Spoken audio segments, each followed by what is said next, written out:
Grâce à la coopérative immobilière, aujourd'hui, j'ai la propriété d'usage, je suis réellement chez moi et j'ai envie que ce que j'ai réussi à faire au début par un bricolage commun, que ça puisse s'instituer et que demain on puisse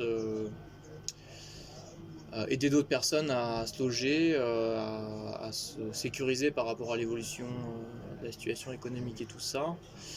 Et donc, ben voilà, comment on peut se mettre en lien avec des gens qui peuvent être éventuellement sensibles à ça, financer le développement de nouveaux projets d'habitat et d'activités en propriété d'usage. Donc voilà, en gros,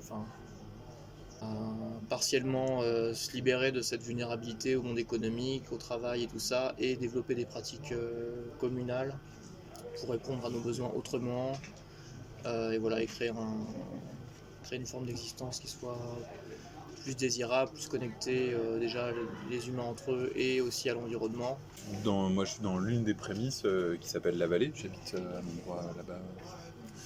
On a des yourtes et notre souci, c'était de créer un lieu de vie hors de la propriété privée. Et en tout cas, on n'avait pas du tout envie de nous, ni de constituer un capital, ni de constituer un héritage, etc. Et voilà, on a essayé de se rapprocher d'initiatives existantes qui pouvaient surtout nous aider à casser la propriété privée. Au-delà de...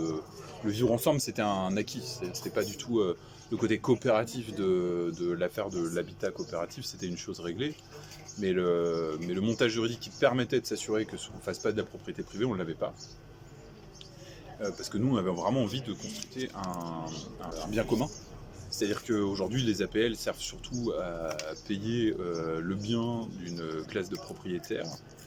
Et nous, on avait envie de dire, en fait non, on a envie de créer du logement social qui soit une autre forme de propriété, une propriété d'usage. Vous connaissez la propriété d'usage? C'est une notion que vous manipulez bien ou pas du tout?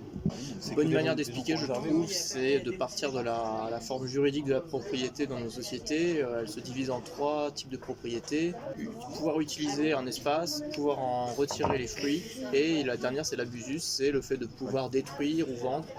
Et la propriété d'usage, ce qu'elle implique, c'est plutôt une forme de propriété de responsabilité collective.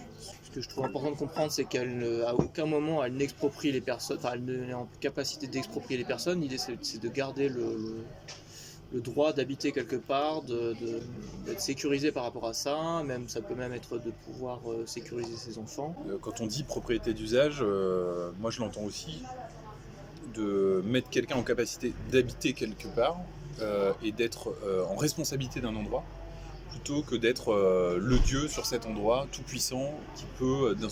C'est pas une carte blanche de dire en fait t'es propriétaire jusqu'à 10 mètres, tu peux creuser, tu peux détruire l'endroit parce que t'es pratiquement un petit dieu sur un petit espace. La propriété d'usage, en fait, elle prend au sérieux le fait de dire en fait on n'hérite pas la terre de nos parents, on l'a emprunté à nos enfants. Là, on te confie cet endroit jusqu'à la fin de ta vie. Simplement, c'est un patrimoine commun que tu as le droit d'utiliser, mais surtout, tu as la mission collective d'en prendre soin. Et c'est pas du tout comme la propriété où on dit à quelqu'un, là tu vois, t'es chez toi, il va falloir te défendre, mettre des barrières, tu pourras abuser de cet endroit, tu pourras exclure.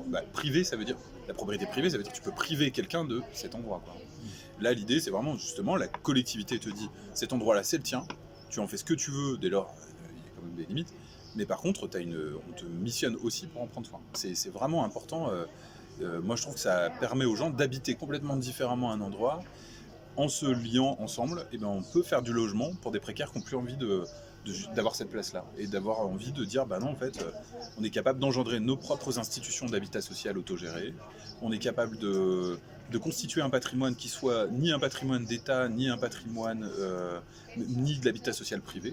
C'est pas un parc privé, c'est pas un bailleur, c'est vraiment des habitats sociaux autogérés. Et en plus, ils nous permettent d'habiter autrement, dans un rapport écologique différent. Les yurts, c'était un levier, quoi. Du coup, ça me permet vraiment d'habiter à pas cher et de rester libre et de commencer à construire. Et du coup, et de transiter petit à petit. Moi, je suis en train de construire une maison à la place de la yourte, vraiment autour. Et ça permet graduellement d'aller vers un habitat qui soit plus écologique. On peut aller sur une maison bioclimatique autoconstruites, avec des matériaux bruts, sans les acheter, enfin vraiment avec juste la terre que j'ai chez moi, les arbres que j'ai chez moi. L'idée, c'est dans cette coopérative immobilière, c'est aussi de créer des filières, c'est-à-dire dire aux gens, mais en fait les maisons, on va pas forcément que les acheter, on va aussi les réhabiliter ensemble. Donc ça, c'est des structures qu'on a contactées, une structure qui s'appelle le PADES. C'est une structure qui milite pour l'autoréhabilitation accompagnée. Dans les habitats qu'on fait, la question de comment on rentre, comment on sort, évidemment, elle est fondamentale. Et sur la question de comment on sort, il y a l'idée de décorréler la vente du bien de l'argent qu'on récupère en partant. Il n'est pas exclu que quelqu'un qui sort de ce parc-là ne puisse pas partir avec un chèque. On peut très bien dire, quand tu pars, au bout de tant d'années, tu as 20 000 balles parce qu'en fait, tu as rempli une caisse de solidarité qui fait que si tu pars et que tu as besoin de racheter quelque chose ailleurs, en fait, tu as ça. Mais par contre, qui a fait Ecoravi, le juriste d'Ecoravi, il est redoutable.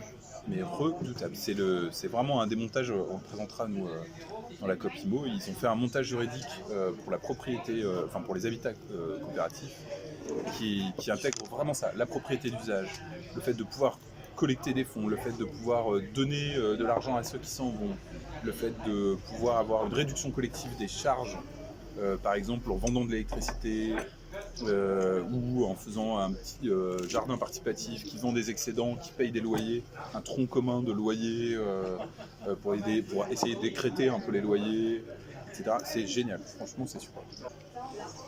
Là, la coopérative immobilière, elle en est encore à un stade un peu balbutiant, dans le sens où il y a plein de choses qu'on n'a pas encore formulées, réussi à formuler collectivement pour pouvoir réellement en parler. On doit produire une charte, un manifeste qui développerait les idées générales, un règlement intérieur. Ouais, pour intégrer aussi les nouveaux arrivants, etc.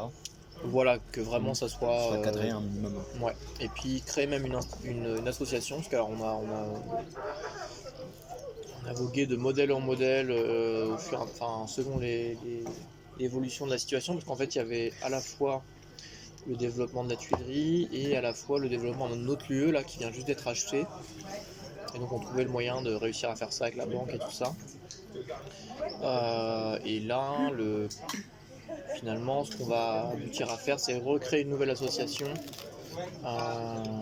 dont vont être membres les différentes structures qui possèdent les lieux et qui poseront le cadre général en termes d'intention